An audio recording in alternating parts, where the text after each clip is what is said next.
But first off, we have a new sponsor here on the Bobby Crawford Show.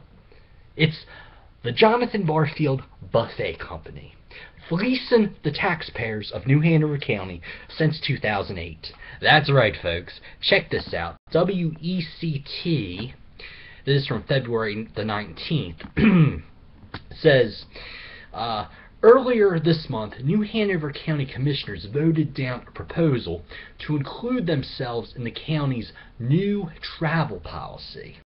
The policy sets limits on what ordinary county employees can spend while traveling and dining at taxpayer expense. Now, Commission Chair Jonathan Barfield reasons that when they go out to places like the Pinehurst Resort, it simply isn't feasible to find restaurants that allow them to dine on a budget. Barfield says, the breakfast at $30. There's no way that you can get into your car and drive somewhere to find breakfast and get back to your conference and make things work. Actually, Jonathan Barfield, I did a little research, shall we?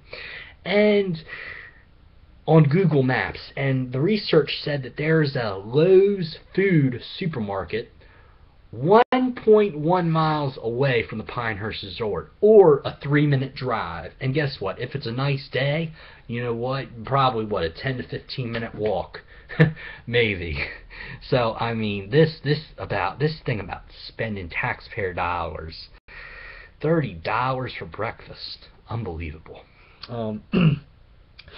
One other quick nugget here before I get to the main course of this segment is U.S. Senator Thom Tillis, a man who, for the record, I did vote for. It was difficult to say the least. But ultimately, I looked at the numbers in the Senate, and I'm like, I said, okay, we need to win as many Senate seats in 2014 as we can in the Republican column, because we have some hard contests coming up in 2016. States like Pennsylvania, Illinois, and Florida, all these Senate seats are going to be in play, and there's no guarantee that they're going to go Republican like Louisiana, Arkansas, all these other deep red southern states that went Republican in 2014. Anyway, back to Senator Tillis. He said, I guess it's been about a month now, he said, employers shouldn't force their employees to wash their hands after they use the bathroom to come to work. And in my opinion, that's like saying, I shouldn't stop at a red light. So I tell you what, Senator Tillis, you know what I'm going to do on my way to work today? I'm just going to not stop at a red light, and let's see what happens. I mean, come on, folks, really? And no, by the way, Mom or any of my other close friends are listening to this show. No, I always stop at a red light. And when the light turns green, I always look both ways and take that extra second, maybe second and a half, to make sure nobody is running a red light. So anyway, the main course of today's episode of the Bobby Crawford Show is we need to have another talk about taxes. I did a talk about 3 weeks ago on here that the Republicans had messed around with the tax code and up in North Carolina to make it favor the wealthy and have the lower and middle class income pay a lot more taxes. And well, now unfortunately we have something even worse than this fiddle with the tax code, and that is the Republicans in the North Carolina legislature want to raise the gas tax. Here we have a piece from the Hat Tip Daily Haymaker and the Raleigh News and Disturber. Here we go. Where is it? Here we go. Okay. The state gas tax is recalculated twice annually based on the average wholesale price of a gallon of gas, rising and falling along with gas prices. The measure that has passed the Senate, North Carolina Senate, changes the way the tax rate is calculated. The change would result in a 2.5 cent reduction in the state in the tax rate on March 1st, this Sunday. It would go from 37.5 cents a gallon to 35 cents a gallon. But the bill would set a new 35-cent floor for the tax, even though it is projected to fall to about 30 cents in July. The bill would also increase the wholesale multiplier that is a big part of the gas tax formula.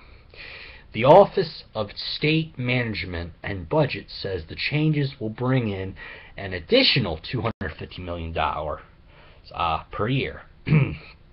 This is a tax increase by any other name. It is a backdoor tax increase. It gives lawmakers plausible deniability so they can go back home to Tea Party groups and say with a straight face that they did not vote for a gas tax increase and be technically accurate. Let's see here. Then I got another piece. This is from the also from the Raleigh News and Disturber. February 16th says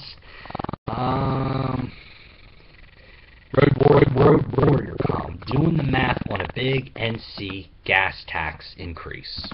It says, yes, it is a gas tax cut, as Senate Republicans call it. And yes, as they are determined not to call it, the Senate bill unveiled last Tuesday and quickly adopted Thursday is at the same time a big increase. It could push North Carolina's gas tax close to the nation's highest. House members are being asked this week to approve the legislation with Senate-like speed. Let's help them come to grips with this bundle of contradictions. They said, let's do some math. North Carolina covers 70% of its road and transit costs with the tax. Currently, 37.5 cents plus the 18.4 federal cents on every gallon of gas. But our cars burn less and less gas per mile nowadays. So gas collections are flatlining. So that is, let me just jump in here, and my personal spin is, you should probably do away with the gas tax if it's not working. If collections are flatlining and it's become more obsolete, why not just get rid of it, right? And the article here goes on to say the State Department of Transportation offers a conservative projection that present revenue sources will fall at least $34 billion short of North Carolina's transportation needs by the year 2040. Let's see, it says, shelf loads of studies diagnose our transportation ills and prescribe healthy alternatives to our doomed dependence on gas taxes. Partial remedies could include a heavy levy on big trucks that pound our pavement. They do this in Oregon, and it generates about $300 million a year for them. And a hike in our low 3% tax on car sales, which added 2% to that, would rake in $44 million a year. And then they say, never mind any of that stuff. Senate Republicans have decided to go their own way. And baby, they're sticking with the gas tax. And then also in this column, they have the gas tax comparison. And what they did was they went back, they looked at 6-month periods. They looked at January and July of 2013, as well as January and July of last year, and then just last month, January 2015. And based on, they have the state, the current gas tax, on average was generally right at about 37 cents a gallon, maybe give or take. Some of these numbers were 37.4, others were 37.7, 0.3 cents. Very, very minuscule there. But then what they did was they took the new gas tax that is, again, passed in the Senate, not in the House yet. What they did was they looked at that proposal, and on average, it appears, based on their calculations, that it would raise the gasoline tax in North Carolina anywhere from 7 cents to 10 cents a gallon more. So, here's how it went down in the Senate. This is Jerry Tillman, senator from Moore County. He says he voted for this gas tax legislation. Here's what he had to say. He said, leadership put a mismatch of stuff together in this bill. If you didn't like the gas tax provision, you could vote against the bill. But you would also voting down some provisions desperately needed by the Revenue Department for tax collection purposes this year. Republicans would have been on record basically sabotaging the funding of state government. How dare they? No, he didn't put that last phrase in there. I did. He goes on to say, this is not right, putting us in a bind like this. They have been doing it in the House, and it's being done more and more in the chamber.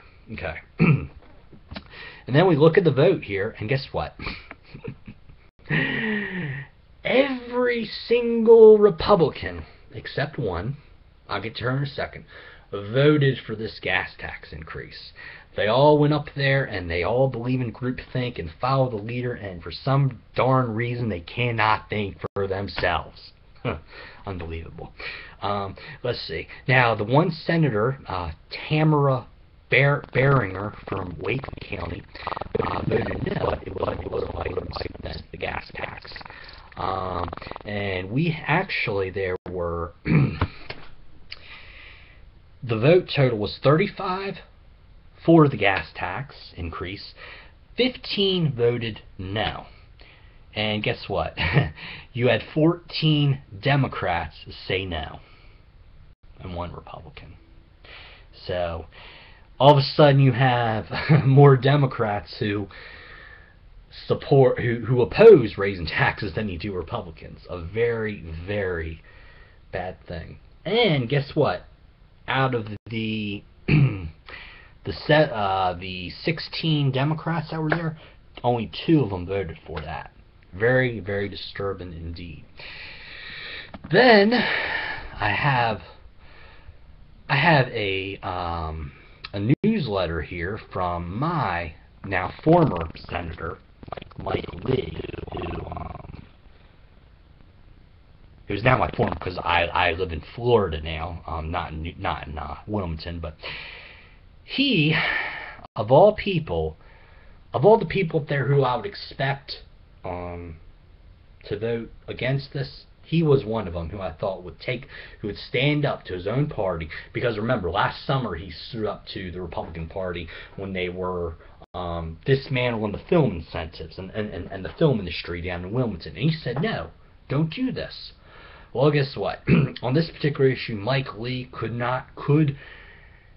basically he betrayed me, and he betrayed a lot of people that voted for him, supported him, campaigned for him, and I thought he was one of the most intelligent, articulate politicians I've ever met in my life. He ran a very conservative campaign.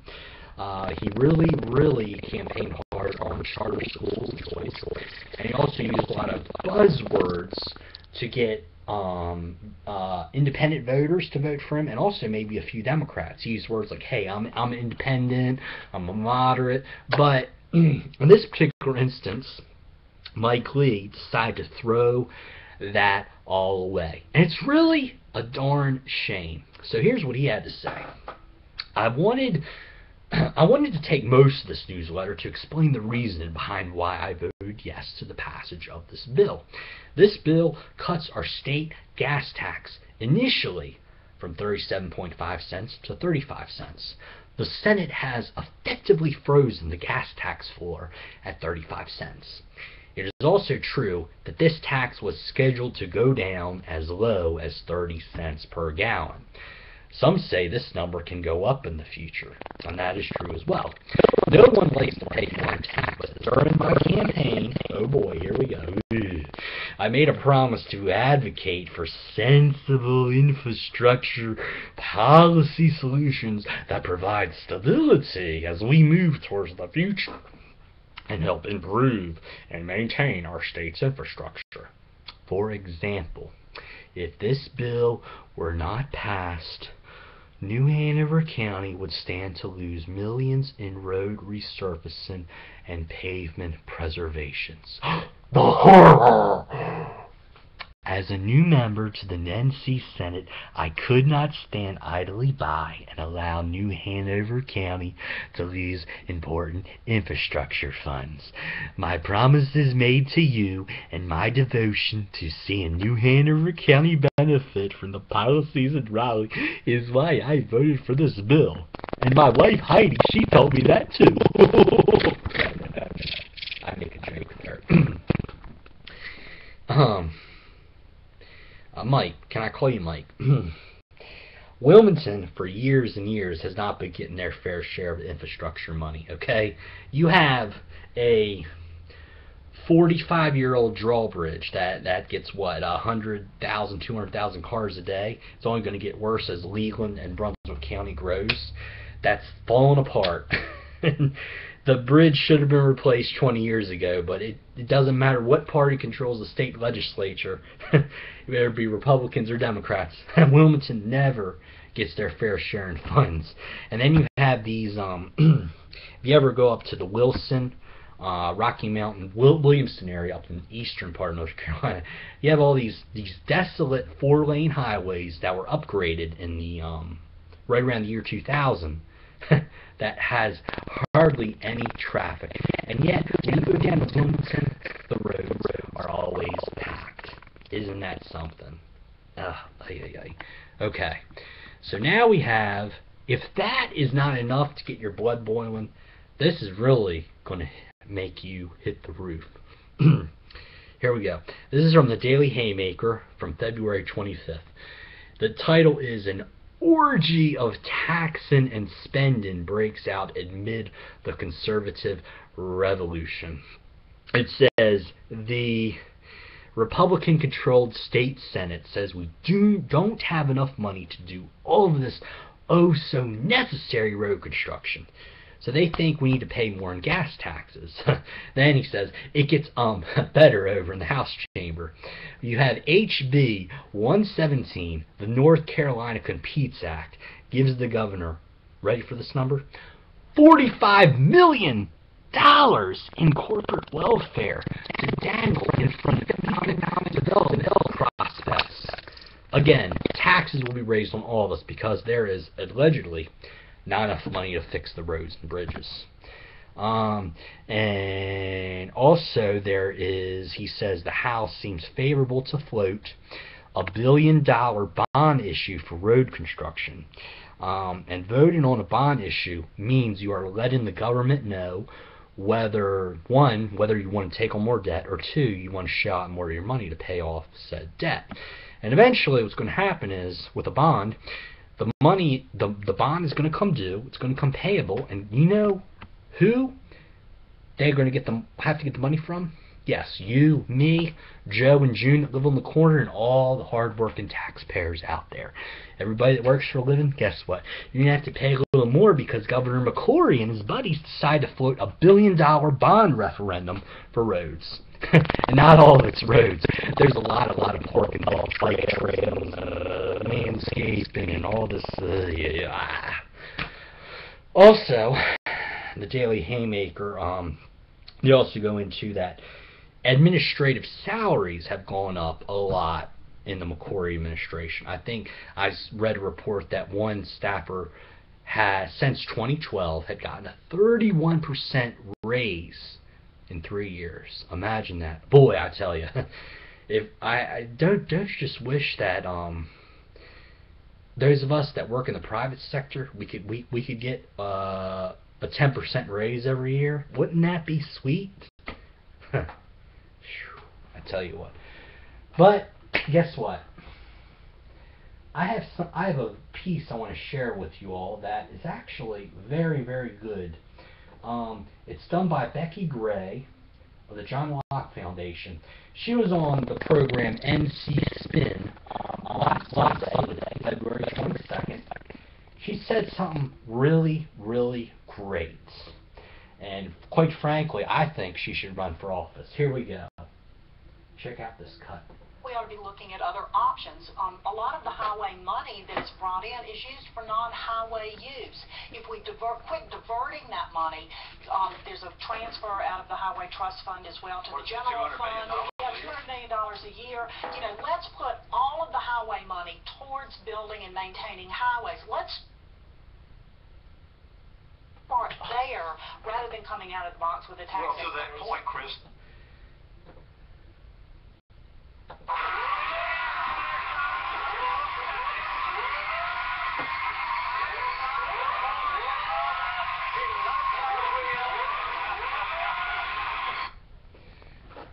Miss Becky Gray, excellent job. I wish Republicans up in Raleigh would talk as good as you did. She hit the nail, pow, right on the head. And that was where I got the Price is Right clip from. That was the purpose of that, to show you that she's a winner, baby. And then we have old Chris Fitzsimon. Chris Fitzsimon, he ain't too pleased about this either. And what he said makes a lot of sense, even though he is a liberal Democrat and kind of an enemy of mine. But here lately, he's been making a lot of sense. Here we go. Check out this cut. And the third thing, we've all sort of got around it. I think it's appalling how this was handled. They didn't introduce a bill and have hearings and listen to people and have DOT people come in and tax experts came in. They took a bill that was completely unrelated. It has to do with the tax code, decoupling with the federal tax system. The last minute, nobody knew it. The governor apparently didn't know it. The House leadership didn't know it. They substituted a bill. They threw a tax increase in there. Nobody knew about it. And they loaded it up with other things that have nothing to do, that nobody's ever seen, like penalizing people who are trying to save their homes from foreclosure, like creating a new tax deduction for teachers, like changing college expense deductions. This is the kind of shenanigans we see in the midnight session of the last night, and we're doing it on a bill that's about one of the most important issues facing North Carolina. That's outrageous. So you see, the Senate rammed through this bill. Didn't go to the people, didn't have any public hearings. They rammed through this bill. And hopefully the House will do things in a different manner, although honestly, I highly doubt it. Now, it's time for the Bobby Crawford proposal. The Bobby Crawford proposal is this. We have all these states surrounding North Carolina. You have Virginia up north, South Carolina south, and Tennessee to the west. And you know what all of these states have in common? Their gasoline tax is at least 20 cents a gallon cheaper than North Carolina.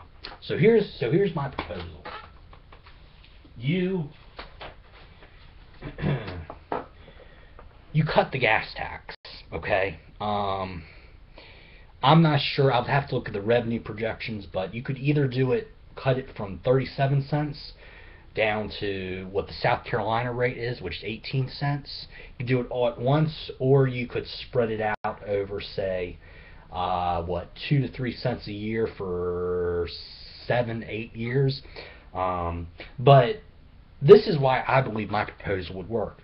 Because when you look at a map of North Carolina, I don't know if you can see this that well. I'll try to get it for you here. Okay, here we go.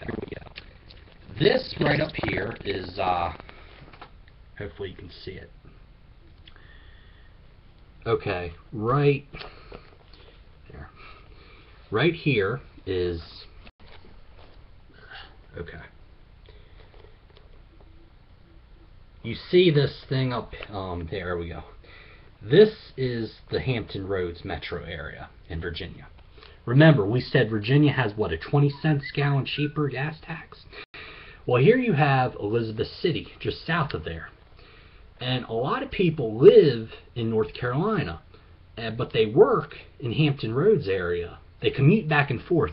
And guess where they probably buy gas? Right now they buy it in Virginia. But if you lower the gas tax in North Carolina, chances are they'll want to buy gas in North Carolina. And then you also have Wilmington. A lot of people day trip, go to Myrtle Beach. They buy gas right now in Myrtle Beach, South Carolina. If you lower the gas tax in North Carolina, they'll buy in North Carolina. The I-95 corridor, you have a lot of tourists that travel from New England, New York, down to Orlando to go to Disney World. And most of them are fairly intelligent people, hopefully. They don't stop for gas in North Carolina. They stop in gas in Virginia and South Carolina. But guess what? If the gas tax in North Carolina were a lot more competitive, not only would they stop for gas, but hey, I-95 is what, 30 miles east of Raleigh? They would say, you know what? Let's spend a night in Raleigh. And guess what? The state would collect sales taxes on their hotel stay, going out to eat, you know? And well, that is my proposal. And I just want to say personally, if you're a member of the North Carolina House and you're listening to this broadcast, I urge you, please do not vote for this bill. Okay?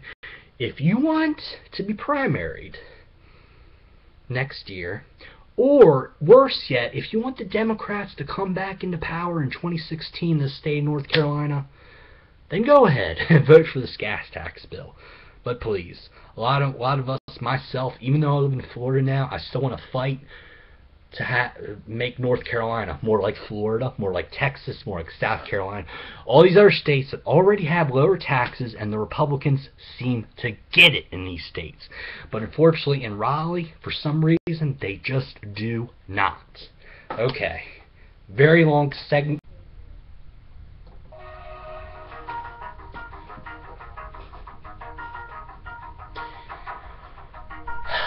Update time on the Bobby Crawford Show. I got the Unsolved Mysteries update music playing here in the background. I'm sorry to tell you that the Republicans in the North Carolina House of Representatives have overwhelmingly agreed to raise the gas tax.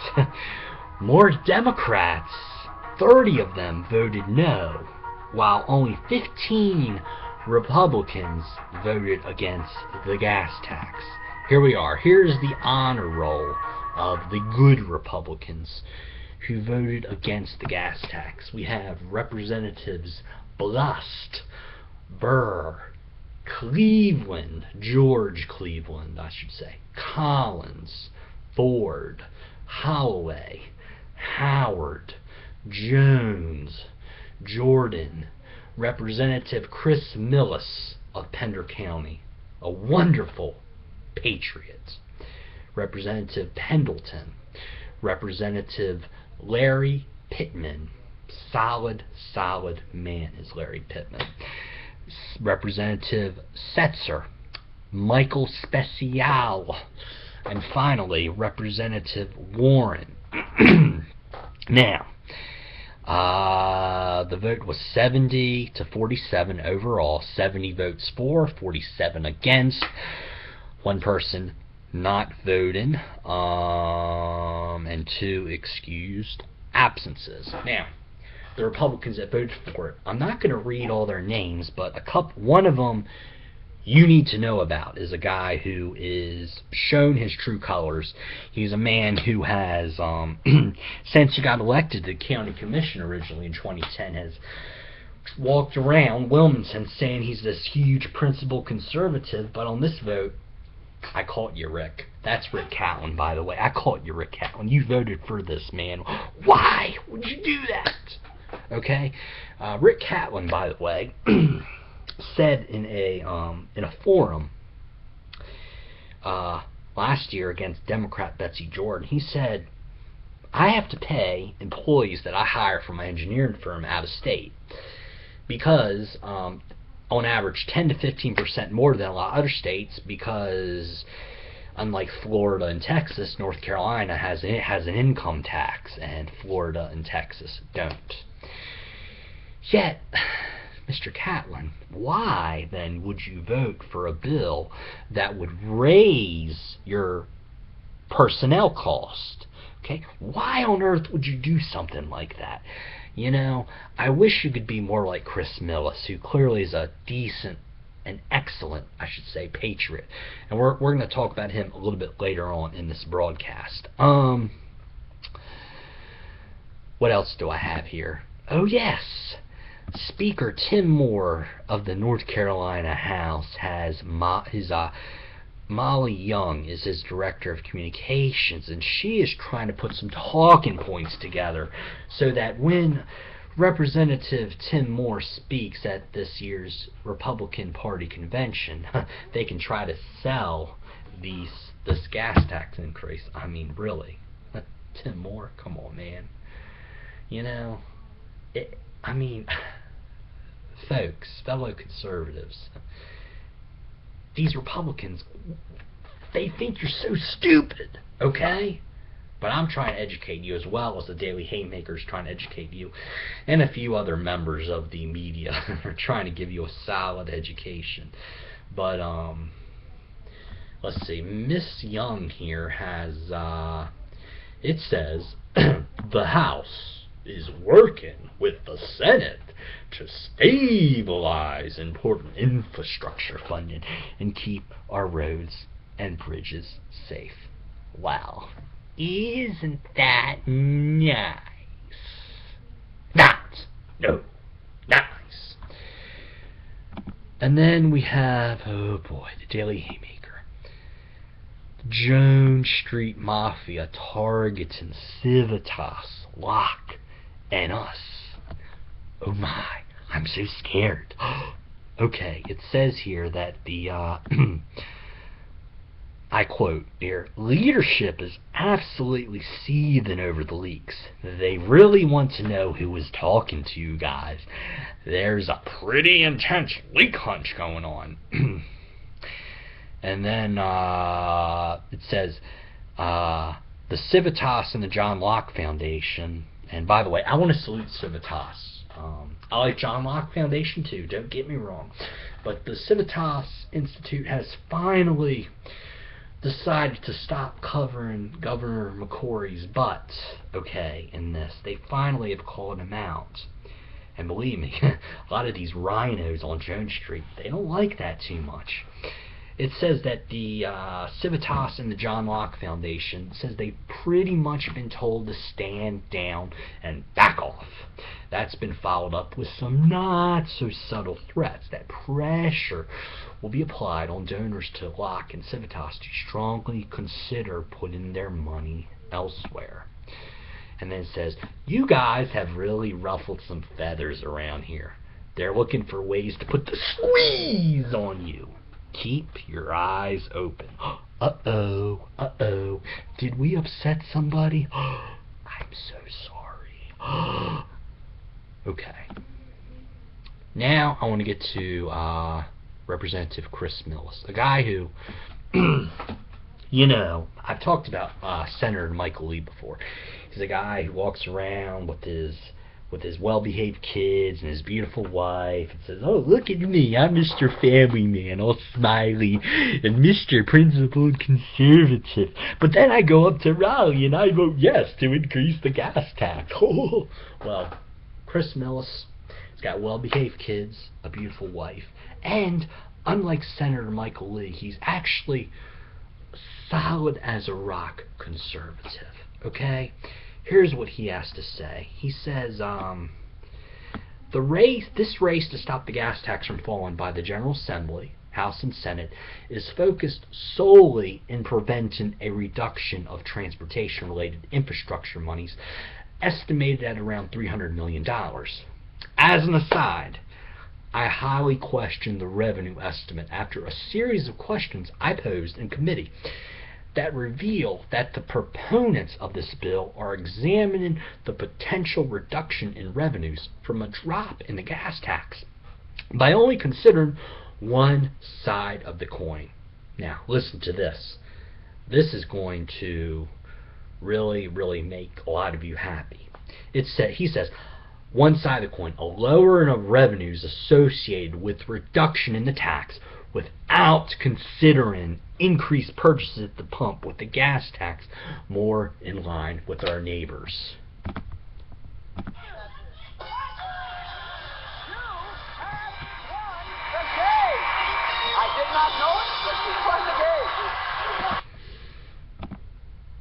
Excellent job, Chris Millis, on that analysis. You see, if North Carolina would lower the gas tax to bring it more in line with Tennessee, Virginia, and South Carolina, which all are border states that have gas taxes at least 20 cents cheaper than North Carolina, by the way, then guess what? Chris Millis says, and I've been trying to tell people this in Raleigh for years, that North Carolina would actually get more revenue. Because when you lower the price of something, guess what? People are going to buy more of it. Simple law of economics. And Chris Millis is one of very few people in Raleigh right now who actually get it. So good job, Chris Millis. Good job. Finally, we have Representative Charles Jeter, who wants to replace the North Carolina gas tax with a $201 annual fee. This, by the way, is taken in the Charlotte Observer. Who? Observer? Did you say Observer? What? Here, boy. What? Observer? On March 11th, 2015. He says he wants to replace the gas tax with the $201 fee, or it would be $16.75 a month. And let's see here. He says, at the end of the day, we'll have a system that will grow in purchasing power, be based on North Carolina car registration, and no longer succumb to the volatility of oil from foreign countries. Now, John Torbett is Gaston County Republican representative. He chairs two House transportation panels. He said Jeter's bill would not tax out-of-state drivers who use North Carolina interstates and other highways. And so, here's the thing. I'm glad that Representative Jeter has proposed something other than raising the gas tax to pay for the roads in North Carolina. Okay, it's on the right track. But my problem is that there's no mention of getting rid of the $28 annual registration fee or the $30 vehicle inspection fee, which, by the way, you have to pray you pass, okay? And then, oh, by the way, what about, are we going to get rid of the property taxes on cars too? So you're talking about $201 plus registration fee and inspection that takes you, what, $260, and then you got to pay taxes. When I was in North Carolina, my average bill was about 50 to 75 bucks. So you're talking about over $300 to pay, okay? And the simple math here says that a person would save about 40 cents each time they fill up. 40 cents a gallon times the average car is holds, what, 10 gallons of gas? Okay, $4. The average person fills up one time a week, okay? Take 52 times 4, that's $208. So really, you're only talking about a $7 a year tax cut, which, hey, it is technically a tax cut, but it's a very small tax cut. Now, I think a lot of people wouldn't have that kind of money, and then especially those people that live in the rural areas, counties like Sampson County. What's another? Martin County, another one. Some counties out west too. That they have to rely solely on their cars to get around because there's no access to public transportation in these very rural counties in East North Carolina, and especially out in the mountains too. So, the best thing I can tell you is that North Carolina should get rid of the gas tax, okay? I agree with Representative Jeter that it's a very volatile source of funds, and replace it with a 1 to 2% sales tax that is solely for transportation, because that way with the sales tax, okay, everybody would pay, not just North Carolinians, which is a point that Representative John Torbett has said. That has been his key opposition point to Representative Jeter's legislation. So, that's my analysis of the gas tax. Hopefully this won't be finalized, but who knows.